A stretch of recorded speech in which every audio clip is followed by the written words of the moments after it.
الحمد لله نحمده ونستعينه ونستغفره ونؤمن به ونتوكل عليه ونعوذ بالله من شرور أنفسنا ومن سيئات أعمالنا من يهده الله فلا مضل له ومن يضلل فلا هادي له وأشهد أن لا إله إلا الله وحده لا شريك له وأشهد أن محمدا عبده ورسوله يا أيها الذين آمنوا اتقوا الله حق تقاته ولا تموتن إلا وأنتم مسلمون يا أيها الناس اتقوا ربكم الذي خلقكم من نفس واحدة وخلق منها زوجها وبث منهما رجالا كثيرا ونساء واتقوا الله الذي تساءلون به والأرحام إن الله كان عليكم رقيبا يا أيها الذين آمنوا اتقوا الله وقولوا قولا سديدا يصلح لكم أعمالكم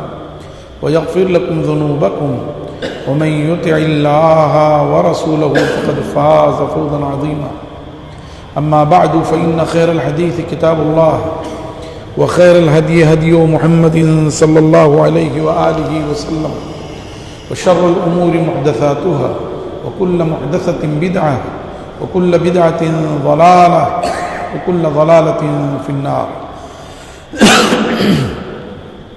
أعوذ بالله السميع العليم من الشيطان الرجيم من همزه ونفخه ونفثه بسم الله الرحمن الرحيم ألف لام ميم ذلك الكتاب لا ريب فيه هدى للمتقين الذين يؤمنون بالغيب ويقيمون الصلاة ومما رزقناهم ينفقون والذين يؤمنون بما أنزل إليك وما أنزل من قبلك وبالآخرة هم يوقنون أولئك على هدى من ربهم وأولئك هم المفلحون إن الذين كفروا سواء عليهم أأنذرتهم أم لم تنذرهم لا يؤمنون ختم الله على قلوبهم وعلى سمعهم وعلى أبصارهم غشاوة ولهم عذاب عظيم ومن الناس من يقول آمنا بالله وباليوم الآخر وما هم بمؤمنين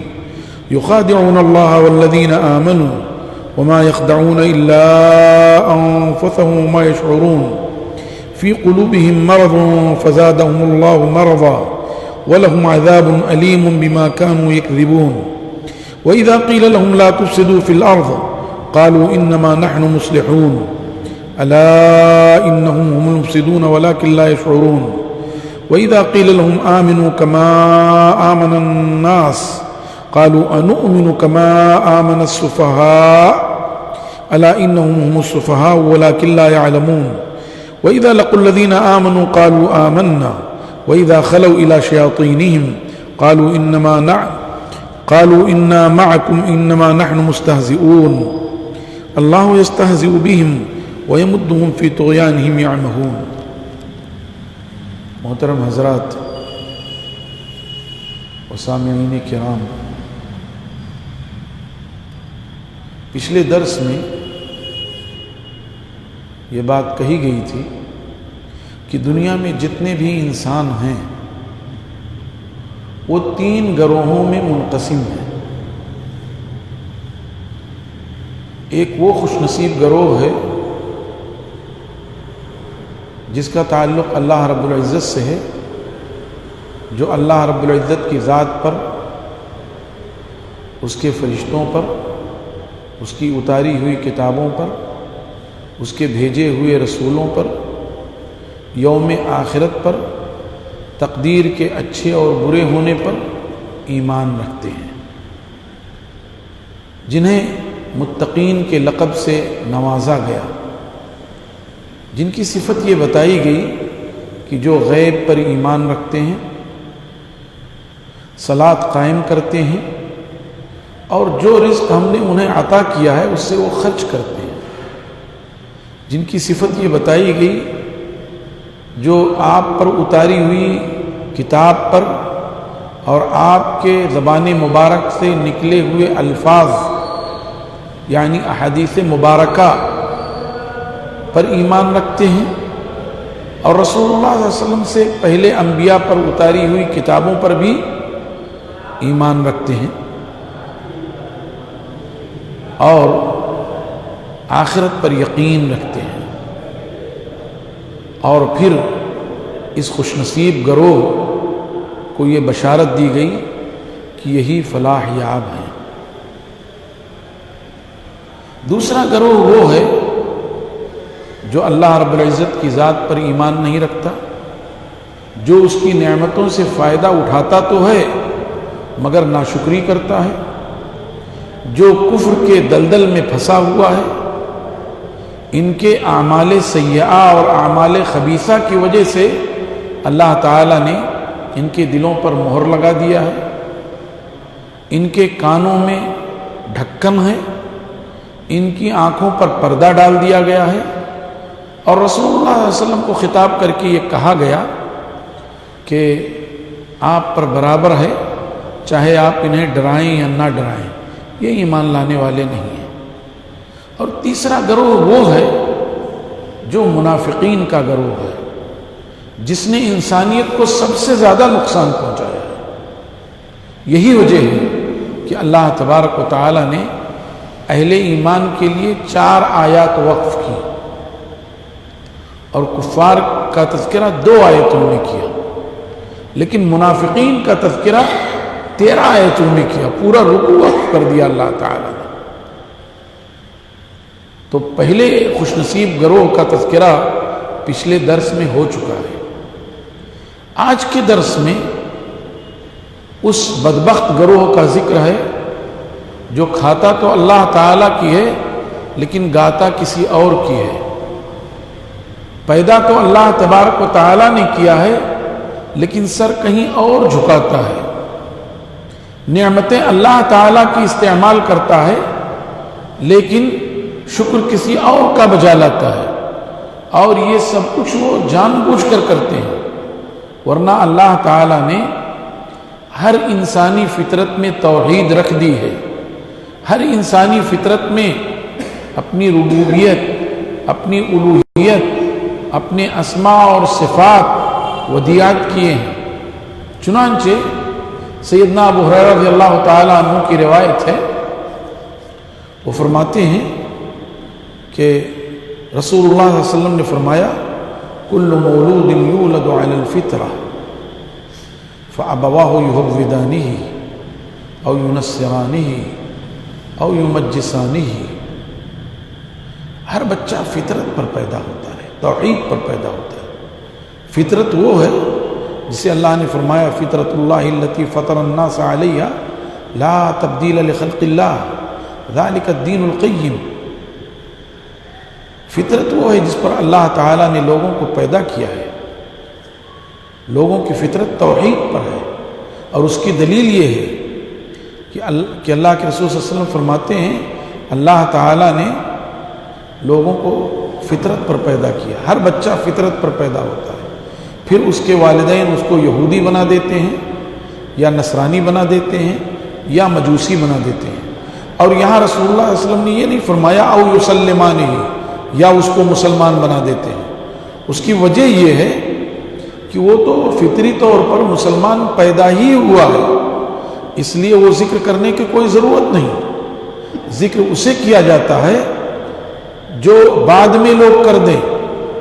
تو دوسرا بدبخت گروہ جو ہے وہ کفار کا گروہ ہے، اور اللہ کے علم میں یہ بات ہے کہ یہ اپنے اعمال سیئہ اور اپنے افعال خبیثہ کی وجہ سے رادہ درگاہ ہیں، ان کو ہدایت نہیں مل سکتی، اس لیے کہ انہوں نے کام ہی ایسے کیے ہیں۔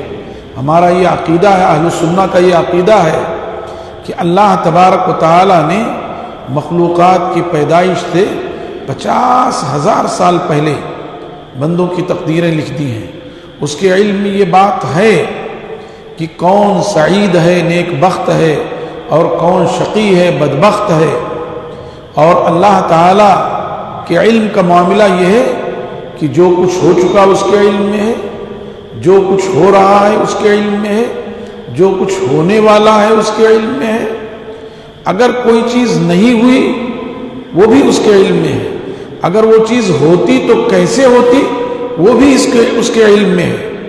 اسی لیے اللہ تعالیٰ یہ جانتا ہے کہ یہ لوگ جو دوسرے گروہ سے تعلق رکھتے ہیں، جو کفار ہیں، جو مشرکین ہیں، وہ ان کا عمل اس لائق ہے کہ ان کو رادہ درگاہ کر دیا جائے۔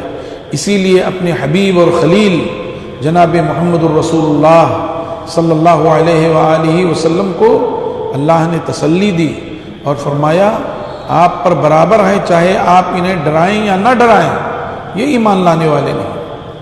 یہ اس تناظر میں بات کہی گئی کہ رسول اللہ صلی اللہ علیہ وسلم کی دلی خواہش تھی کہ سارے لوگ ہدایت پا جائیں، اور آپ کی خواہش اتنی شدید ہوتی تھی، ایسا لگتا تھا کہ اس کے پیچھے آپ اپنے آپ کو گھلا کے ہلاک کر ڈالیں گے۔ اللہ تعالیٰ نے فرمایا لعلک باخع نفسک علی آثارہم ان لم یؤمنوا بہذا الحدیث اسفا، ایسا لگتا ہے کہ آپ اپنے آپ کو ہلکان کر لیں گے، اپنے آپ کو ہلاک کر لیں گے اگر لوگ اس قرآن پاک پر ایمان نہیں لائے۔ دوسری جگہ فرمایا لعلک باخع نفسک علی آثارہم ان لم یکونوا مؤمنین، اگر یہ ایمان نہیں لائے تو ایسا لگتا ہے کہ آپ اپنے آپ کو تباہ کر لیں گے۔ تسلی دی ایسا نہیں ہے، یہ ایمان لانے والے نہیں ہیں۔ اور اللہ کے رسول صلی اللہ علیہ وسلم کا عالم یہ تھا، اللہ کے رسول صلی اللہ علیہ وسلم اپنی مثال دیتے ہوئے فرماتے ہیں کہ میری مثال اس شخص کی سی ہے جس نے آگ روشن کی، آگ روشن ہوتے ہی پتنگے اس آگ میں گرنے لگے اور وہ ان پتنگوں کو ہٹا رہا ہے کہ پتنگے اس میں آگ میں گر کر جل نہ جائیں۔ یہی میری مثال ہے کہ میں تمہیں تمہاری کمر پکڑ کے جہنم سے بچانا چاہتا ہوں، اور تمہارا حال یہ ہے کہ تم گرے چلے جا رہے ہو۔ تو اللہ تعالیٰ نے اپنے حبیب کو تسلی دی کہ آپ کے لیے برابر ہے، چاہے آپ ان کو ڈرائیں اللہ کے عذاب سے، اس کی پکڑ سے، قیامت کی ہولناکی سے ڈرائیں یا نہ ڈرائیں، یہ ایمان لانے والے نہیں ہیں۔ کیوں ایمان لانے والے نہیں ہیں؟ اس لیے کہ اللہ تعالیٰ نے ان کے عمل کی وجہ سے ان کے دلوں پر مہر لگا دیا ہے۔ مہر لگانے کا مطلب یہ ہے کہ اب اس دل میں کوئی چیز داخل نہیں ہو سکتی۔ جیسے آپ کوئی تحریر تیار کرتے ہیں، کورٹ سے کوئی دستاویز اور کاغذ بنواتے ہیں، پھر کورٹ جہاں وہ تحریر ختم ہوتی ہے وہیں پر مہر لگا دیتی ہے۔ اس کا مطلب یہ ہے کہ اب اس تحریر میں آپ کوئی نئی چیز داخل نہیں کر سکتے۔ آپ کوئی خط لکھتے ہیں، خط لکھنے کے بعد جہاں عبارت ختم ہوتی ہے لکیر کھینچ کر کے نیچے دستخط کر دیتے ہیں کہ اب اگر اس کے بعد کچھ بڑھایا گیا تو پتہ چل جائے گا۔ تو دلوں پر مہر لگنا یہ ہے۔ اللہ کے رسول صلی اللہ علیہ وسلم فرماتے ہیں کہ دل کی مثال ایسی، غالباً ابو العالیہ رحمۃ اللہ علیہ بیان کرتے ہیں کہ دل کی مثال ہتھیلی کی سی ہے، کہ جب آدمی کوئی گناہ کرتا ہے تو اس کی ایک انگلی بند ہو گئی، دل بند ہو گیا، دوسرے گناہ پہ دوسری انگلی، تیسرے گناہ پہ تیسری انگلی، یہاں تک کہ وہ گناہ کرتا چلا جاتا ہے تو اس کا دل بالکل بند ہو جاتا ہے۔ اب جب بند ہو گیا تو اب کوئی چیز اس مٹھی میں داخل نہیں ہو سکتی۔ یہی مثال ہے، اور اللہ تعالیٰ نے فرمایا کلا بل ران علی قلوبہم، ہرگز نہیں بلکہ اللہ تبارک و تعالیٰ نے ان کے دلوں پر زنگ لگا دیا، اب وہ صاف نہیں ہو سکتا۔ اور اس سے آگے اللہ نے فرمایا ام علی قلوب اقفالھا، یا ان کے دلوں پر تالے لگ گئے ہیں۔ تو ایک چیز ہے دل پر زنگ لگ جانا، ایک چیز ہے دل پر مہر لگ جانا، ایک چیز ہے دل پر تالے لگ جانا۔ وہ جو زنگ لگ گیا ہے، آدمی جب توبہ و استغفار کرتا ہے تو وہ چیز ختم ہو جاتی ہے۔ عبداللہ ابن عباس رضی اللہ عنہ فرماتے ہیں کہ جب آدمی، صحیح روایت امام بخاری رحمۃ اللہ علیہ نے نقل کیا کہ جب آدمی گناہ کرتا ہے تو اس کے دل پر ایک سیاہ نقطہ لگ جاتا ہے، اور جب وہ توبہ کرتا ہے تو وہ نقطہ ہٹ جاتا ہے، یہاں تک کہ وہ سفید چٹان کے مانند ہو جاتا ہے۔ لیکن اگر وہ توبہ نہیں کرتا اور گناہ پر گناہ کیے چلا جاتا ہے تو پھر وہ سیاہ ہو جاتا ہے، پورا دل سیاہ ہو جاتا ہے۔ یہی رین ہے اور یہی ران قرآن نے کہا کلا بل ران علی قلوبہم۔ اب جب یہ کیفیت ہو جاتی ہے اور پھر گناہ کرتا ہے تو اس پر مہر لگ جاتی ہے، اب وہ ہدایت کو قبول نہیں کر سکتا، اور پھر اس سے آگے کیا ہوتا ہے، مہر لگ گئی ہے لیکن ہو سکتا ہے کہ کہیں سے کچھ گنجائش نکل جائے، لیکن جب اس پر تالا لگ گیا تو اب اس سے آگے کوئی گنجائش ہی نہیں رہتی ہے۔ آپ آتے ہیں دیکھتے ہیں مسجد کا دروازہ بند ہے لیکن تالا لگا ہوا نہیں ہے، دروازہ بند ہے تالا لگا ہوا نہیں ہے، تو آپ یہ سمجھتے ہیں کہ دروازہ بند ہے، لیکن کبھی کوئی جری اور بہادر آدمی ہوتا ہے، وہ اس کی کنڈی کھول دیتا ہے، دروازہ کھل جاتا ہے، اندر چلا آتا ہے۔ لیکن اگر مسجد کے دروازے پہ تالا لگا ہوا ہو تو اب کوئی گنجائش ہے داخلے کی، الا ہے کہ جس کے پاس اس کی چابی موجود ہو وہ اس کو کھولے تب آ سکتے ہیں۔ یہی حال دل کا ہے کہ جب تالا لگ گیا تو ہدایت کی ساری شکلیں اور ساری صورتیں بند ہو جاتی ہیں۔ چنانچہ اللہ تعالیٰ نے فرمایا ان الذین کفروا سواء علیہم، یقیناً وہ لوگ جنہوں نے کفر کیا، سواء علیہم اے محمد الرسول صلی اللہ علیہ وسلم آپ پر برابر ہے، انذرتہم ام لم تنذرہم، چاہے آپ انہیں ڈرائیں یا نہ ڈرائیں، لا یؤمنون یہ ایمان لانے والے نہیں ہیں۔ آپ جو ان کے غم میں گھلے چلے جاتے ہیں، آپ جو ابو طالب کے سرہانے بیٹھ کر کے کہتے ہیں چچا جان ایک کلمہ کہہ دیجئے، اگر آپ نے اسے کہہ دیا تو اس کلمے کے ذریعے میں اللہ تعالیٰ کے پاس آپ کے لیے دلیل پیش کروں گا، قل لا الہ الا اللہ، آپ کہہ دیجئے لا الہ الا اللہ۔ سے کہہ رہے تھے کہ آپ کے آنکھوں سے آنسو روا تھے، آپ اس درد سے لوگوں کو بلاتے تھے کہ ان کی اذیتیں، ان کی تکلیفیں، ان کے ناروا جملے، ان کی گستاخیاں آپ بھول جایا کرتے تھے۔ یہ درد، اور حقیقت میں ہم مسلمانوں کے یہاں بھی یہی درد ہونا چاہیے غیر مسلموں میں دعوت کے لیے، وہ ایمان لائیں نہ لائیں لیکن ہم انہیں دعوت پیش کرتے ہیں تو اس پر ہمیں اجر ملے گا، ہم انہیں دعوت پیش کرتے ہیں تو جو ذمہ داری ہمارے اوپر عائد ہوتی ہے گویا وہ ذمہ داری ہم نے ادا کر دی ہے۔ یہ ہونا چاہیے، ہم اسی لیے دنیا میں بھیجے گئے ہیں کہ لوگوں کو بھلائیوں کا حکم دیں اور لوگوں کو برائیوں سے روکیں اور بندوں کو اللہ کی بندگی سے نکال کر لوگوں کو بندوں کی بندگی سے نکال کر اللہ کی عبادت کی طرف لے آئیں۔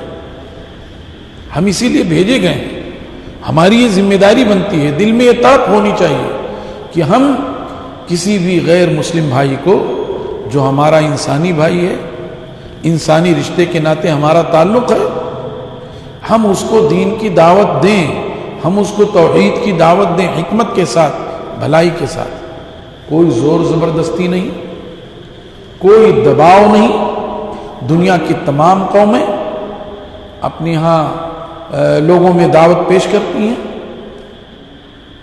لوگ بھی گھر واپسی کی بات کرتے ہیں، تو اگر ہم اس ذمہ داری کو ادا کرتے ہیں جس کے لیے اللہ نے ہمیں اس دنیا میں بھیجا ہے تو اس میں جرم کیا ہے؟ بس حکمت کے ساتھ، بھلائی کے ساتھ، خوش اسلوبی کے ساتھ، بغیر کسی پریشر کے، بغیر کسی دباؤ کے، بغیر کسی لالچ کے، بغیر کسی دنیاوی فائدے کے ہم ان کو دعوت دے سکتے ہیں۔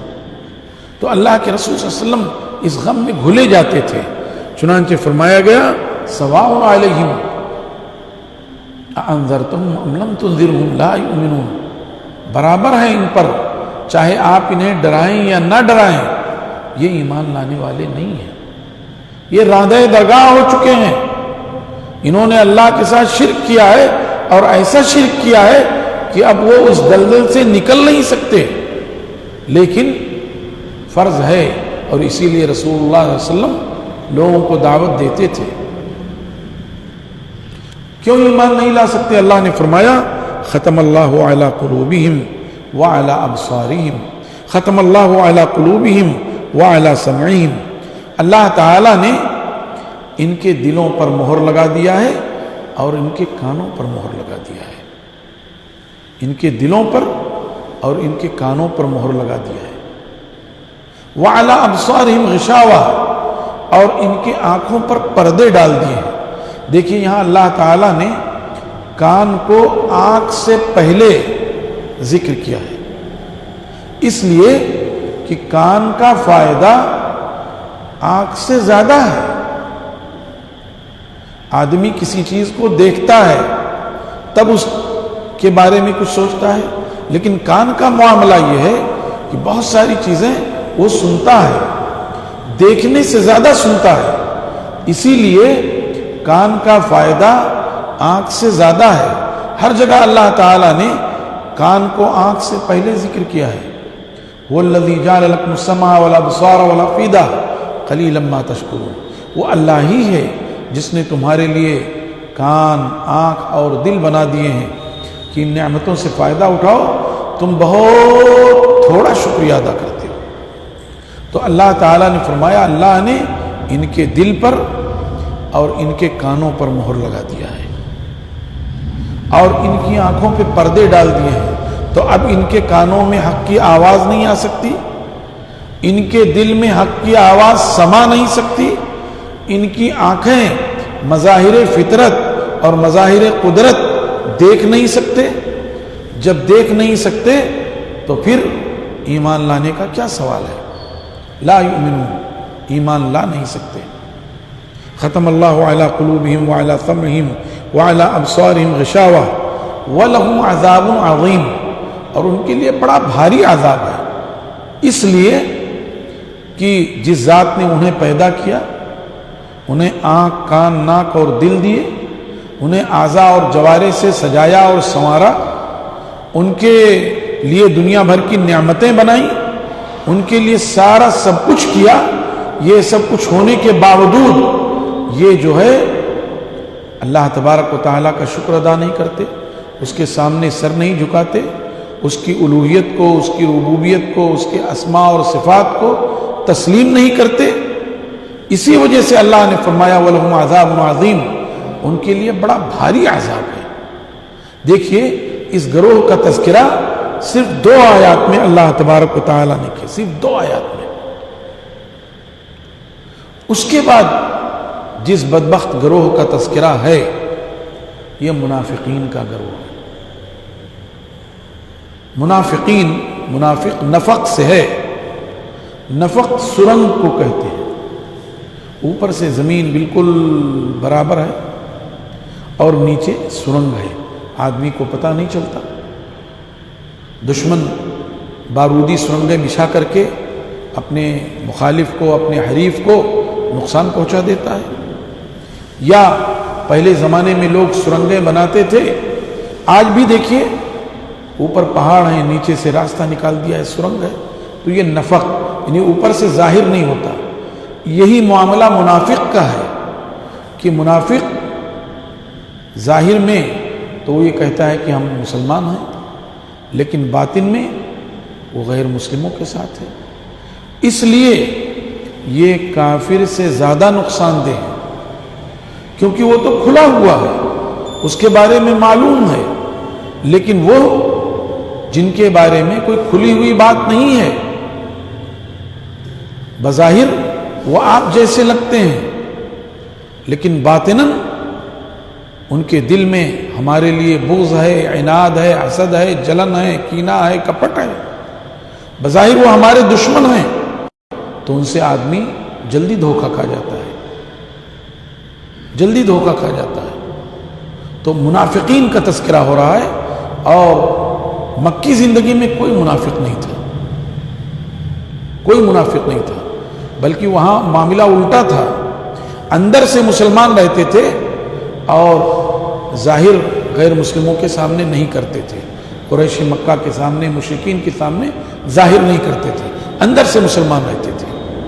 مدینہ طیبہ میں آنے کے بعد جو منافقین ہیں وہ ظاہر اسلام کا کرتے، لیکن باطناً وہ کفر کی طرف ہے. الٹا معاملہ ہوتا تھا. تو مکی زندگی میں منافقین کا وجود نہیں تھا. مدنی زندگی کے شروع میں بھی منافقین کا وجود نہیں تھا، اس لیے کہ اس وقت رسول اللہ صلی اللہ علیہ وسلم اور آپ کے صحابہ کرام کمزور تھے، کوئی ہیبت دلوں پر نہیں تھی، کوئی خوف اور ڈر نہیں تھا، اس لیے ہر آدمی اپنے اپنے طور پر تھا۔ لیکن جب اللہ تبارک و تعالی نے غزوہ بدر میں مسلمانوں کو غلبہ عطا فرمایا اور مشرکین کو منہ کی کھانی پڑی، اور اللہ تعالیٰ نے غزوہ بدر کو فرقان بنا دیا، حق اور باطل کے درمیان، شرک اور توحید کے درمیان، جائز اور ناجائز کے درمیان جب فرقان بنا دیا تو اب لوگوں کو یہ احساس ہوا کہ نہیں، یہ تو محمد رسول اللہ صلی اللہ علیہ وسلم اور آپ کے صحابہ کرام ایک طاقت بن رہے ہیں۔ چنانچہ مدینہ طیبہ میں جو قبائل آباد تھے، انصار کے 2 قبیلے اوس اور خزرج تھے، اور یہودیوں کے 3 قبیلے تھے، بنو قریظہ، بنو قینقاع، بنو قریظہ اور بنو نذیر۔ تو اوس اور خزرج کے تو بہت سارے لوگ اسلام لے آئے تھے، اور تھوڑے سے یہودی بھی مسلمان ہو گئے تھے، اور خزرج کا ایک شخص تھا عبداللہ ابن ابی ابن سلول، جو منافقوں کا سردار تھا، اور جس کے لیے اللہ تعالیٰ نے کئی آیات نازل کی اور یہ کہہ دیا گیا چاہے آپ استغفار کریں نہ کریں اللہ تعالیٰ اس کو بخشنے والا نہیں ہے، کیونکہ اس نے مسلمانوں کو اور اسلام کو اور رسول اللہ صلی اللہ علیہ وسلم کو غیر معمولی نقصان پہنچایا۔ تو اس کو، اور یہ عبداللہ ابن ابی ابن سلول خزرج کا سردار تھا، بلکہ اوس اور خزرج کا مشترکہ سردار ہو گیا، اور رسول اللہ صلی اللہ علیہ وسلم کے ہجرت سے پہلے مدینہ والے اس کو اپنا بادشاہ بنانے والے تھے، اس کو تاج پہنانے والے تھے، لیکن اللہ کی مشیت، اس کی مرضی کچھ اور تھی، اور مدینہ طیبہ کو پوری انسانیت کے لیے نور بننا تھا، پوری روئے زمین کے لیے بابرکت بننا تھا۔ اللہ کے رسول صلی اللہ علیہ وسلم مدینہ طیبہ ہجرت کر گئے، اور عبداللہ ابن ابی کا وہ خواب پورا نہیں ہوا۔ اب جب غزوہ بدر میں مسلمانوں کو غلبہ ملا تو سمجھ گیا کہ اب یہ طاقت بڑھتی جائے گی، اس لیے وہ ظاہراً مسلمان ہو گیا، دل سے وہ مسلمان نہیں ہوا، اور اس کا ثبوت اس نے بہت سی جگہوں پہ دیا۔ غزوہ احد میں وہ اپنے 300 ساتھیوں کو لے کر چلا گیا، ایک موقع پر اس نے رسول اللہ صلی اللہ علیہ وسلم کی شان میں گستاخی کی، لَرَجَعْنَا إِلَى الْمَدِينَةِ لَيُخْرِجَنَّ الْأَعَزُّ مِنْهَا الْأَذَلَّ۔ بہرحال عبداللہ ابن ابی ابن سلول اور اس کے ساتھ اس کے اور کچھ ساتھی اوس و خزرج کے اور کچھ یہودی بظاہر مسلمان ہو گئے، لیکن اندر سے وہ اسلام کے مخالف رہے۔ یہ منافقین کی ابتدا تھی، اور منافقین کی تعداد حقیقی طور پر تو اللہ کے علم میں ہے، لیکن کچھ نام رسول اللہ صلی اللہ علیہ وسلم نے حذیفہ ابن الیمان رضی اللہ تعالیٰ عنہ کو 14 منافقین کے نام بتائے تھے، لیکن اس سے بھی زیادہ منافقین تھے۔ بہرحال ان کا تذکرہ یہاں اللہ تعالیٰ نے شروع کیا، وَمِنَ النَّاسِ مَنْ يَقُولُ آمَنَّا بِاللَّهِ وَبِالْيَوْمِ الْآخِرِ، اور لوگوں میں سے بعض وہ لوگ ہیں جو کہتے ہیں ہم اللہ پر اور یوم آخرت پر ایمان لے آئے، اللہ گواہی دے رہے ہیں وَمَا هُمْ بِمُؤْمِنِينَ، سچی بات یہ ہے کہ یہ مومن نہیں ہے۔ یہ کہتے تو ہیں، یہ اوپر سے کہتے ہیں، صرف زبان سے کہتے ہیں آمنا باللہ وبالیوم الآخر، ہم اللہ پر اور یوم آخرت پر ایمان لے آئے، لیکن اندر کی بات یہ ہے وما ہم بمؤمنین، یہ مومن نہیں ہے۔ یخادعون اللہ والذین آمنوا، یہ لوگ دھوکہ دے رہے ہیں اللہ کو اور ان لوگوں کو جو ایمان لائے ہیں ان کو یہ دھوکہ دے رہے ہیں۔ یخادعون اللہ والذین آمنوا وما یخدعون الا انفسهم، صحیح بات یہ ہے کہ یہ اپنے آپ کو دھوکہ دے رہے ہیں۔ آدمی کسی کو دھوکہ کب دیتا ہے؟ کسی کے شان و شوکت سے، کسی کے روب و دبدبے سے، کسی کی کوئی اور ایسی چیز ہوتی ہے جو متاثر کرنے والی ہوتی ہے تو اس کو دھوکے سے نقصان پہنچاتا ہے، یا کسی سے ڈر رہا ہوتا ہے تو اس کو دھوکہ دے کر نقصان پہنچاتا ہے۔ تو یہ منافقین نہ اللہ تعالیٰ کو دھوکہ دے سکتے ہیں کہ اسے نقصان پہنچا دیں، اور یہ منافقین مسلمانوں کو بھی نقصان نہیں پہنچا سکتے، کیونکہ مسلمانوں کا والی، مددگار اور کارساز اللہ تعالیٰ ہے۔ پھر کیا ہوتا ہے؟ یہ اپنے آپ ہی کو دھوکہ دے رہے ہیں۔ وما يخدعون الا انفسهم، یہ نہیں دھوکہ دے رہے ہیں مگر اپنے آپ کو، اور یہ اتنے گئے گزرے ہیں، اتنے ناسمجھ ہیں کہ انہیں اس کا شعور بھی نہیں ہے۔ وما يشعرون، انہیں اس کا شعور بھی نہیں ہے، سمجھ بھی نہیں پاتے ہیں کہ ہم کسے دھوکہ دے رہے ہیں۔ وہی فرمایا لوگوں میں سے بعض وہ لوگ ہیں جو کہتے ہیں ہم ایمان لے آئے اللہ پر اور یوم آخرت پر، وما ہم بمؤمنین، سچی بات یہ ہے کہ یہ مومن نہیں ہے۔ یخادعون اللہ والذین آمنوا، یہ اللہ تعالیٰ کو اور ان لوگوں کو جو ایمان لائے ہیں انہیں دھوکہ دے رہے ہیں۔ وما يخدعون الا انفسهم، وہ یہ سمجھ رہے ہیں کہ ہم انہیں دھوکہ دے رہے ہیں، لیکن صحیح بات کیا ہے؟ وما يخدعون الا انفسهم، اور وہ دھوکہ نہیں دے رہے مگر اپنے آپ کو۔ وما يشعرون، انہیں اس کا شعور تک نہیں ہے۔ فی قلوبہم مرض، ان کے دلوں میں روگ ہے۔ کیا روگ ہے؟ ان کے دلوں میں شبہات پل رہے ہیں، ان کے دلوں میں جو ہے باطل پل رہا ہے، ان کے دلوں میں مسلمانوں کے خلاف عناد پل رہا ہے، ان کے دلوں میں اللہ تبارک و تعالیٰ کے خلاف سرکشی پل رہی ہے، ان کے دلوں میں روگ ہے۔ اور دینی طور پر روگ یہ ہے کہ ان کے دلوں میں بیجا شبہات ہیں، شک ہیں، اور دنیاوی طور پہ بھی روگ ہے کہ ان کے دلوں میں فواحش، منکرات کی محبت، بدکاری کی، شراب خوری کی، زنا کی اور دوسرے اور چیزوں کی محبت پل رہی ہے، تو ان کے دلوں میں روگ ہی روگ ہے۔ فی قلوبہم مرض، ان کے دلوں میں روگ ہی روگ ہے۔ فزادہم اللہ مرضا، ان کے کرتوتوں کی وجہ سے، ان کے کارناموں کی وجہ سے، ان کے اعمال خبیثہ کی وجہ سے اللہ تعالیٰ نے ان کی بیماری کو اور بڑھا دیا ہے، آزاد چھوڑ دیا ہے کہ دلدل میں گھستے اور گرتے پڑتے چلے جاؤ تاکہ پھر نکل نہ سکو، چونکہ تمہارے اعمال ایسے ہیں۔ اس وجہ سے فزادہم اللہ مرضا، اللہ تبارک و تعالیٰ نے ان کے روگ میں اور ان کی بیماری میں اضافہ کر دیا ہے۔ وَلَهُمْ عَذَابٌ عَلِيمٌ، اور ان کے لیے بڑا دردناک تکلیف دہ عذاب ہے۔ بِمَا كَانُوا يَكْذِبُونَ، اس چیز کی وجہ سے جو یہ جھٹلاتے ہیں، جو یہ جھوٹ بولتے ہیں۔ یکذبون اور یکذبون بھی پڑھا گیا ہے، یہ خود جھوٹ بولتے ہیں اور اللہ کے آیات کی تکذیب کرتے ہیں۔ تو یہ منافقین کے تعلق سے چند آیات آج کے درس میں پیش کی گئیں، بقیہ آیات انشاءاللہ آنے والے درس میں پیش کی جائیں گی۔ اللہ تعالیٰ اس امت کو منافقین سے محفوظ رکھے، اللہ تعالیٰ ہم سب کو منافقین سے محفوظ رکھے۔ اسلام کو اور مسلمانوں کو جتنا خطرہ منافقین سے ہوا ہے کسی اور سے نہیں ہوا۔ آج بھی ہماری صفوں میں بہت سارے منافقین ہیں جو اسلام اور مسلمانوں کو نقصان پہنچا رہے ہیں، جو دوغلی پالیسی اختیار کرتے ہیں، جو اس انداز میں رہتے ہیں کہ مسلمان ان سے دھوکہ کھا جاتے ہیں اور وہ مسلمانوں کو نقصان پہنچاتے ہیں۔ اللہ تعالیٰ سے دعا ہے کہ اللہ تعالیٰ ہمیں پہلے زمرے میں، متقین کے زمرے میں شامل فرمائے۔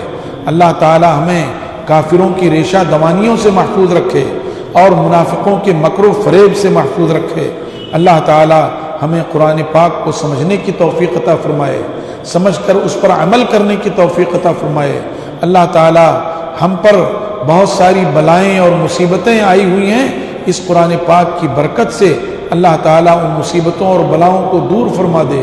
اللہ تعالیٰ قرآن پاک کو ہمارے دل کے لیے موسم بہار بنا دے، ہماری آنکھوں اور ہمارے سینے کے لیے نور بنا دے، ہمارے غم اور فکر کو لے جانے والا بنا دے۔ اللہم اجعل القرآن ربیع قلبی ونور صدری وبصری وجلاء حزنی وذہاب ہمی، وصلی اللہ وسلم وبارک علی نبینا محمد وعلی آلہ وصحبہ اجمعین ومن تبعہم بإحسان الی یوم الدین۔ والسلام علیکم ورحمۃ اللہ وبرکاتہ۔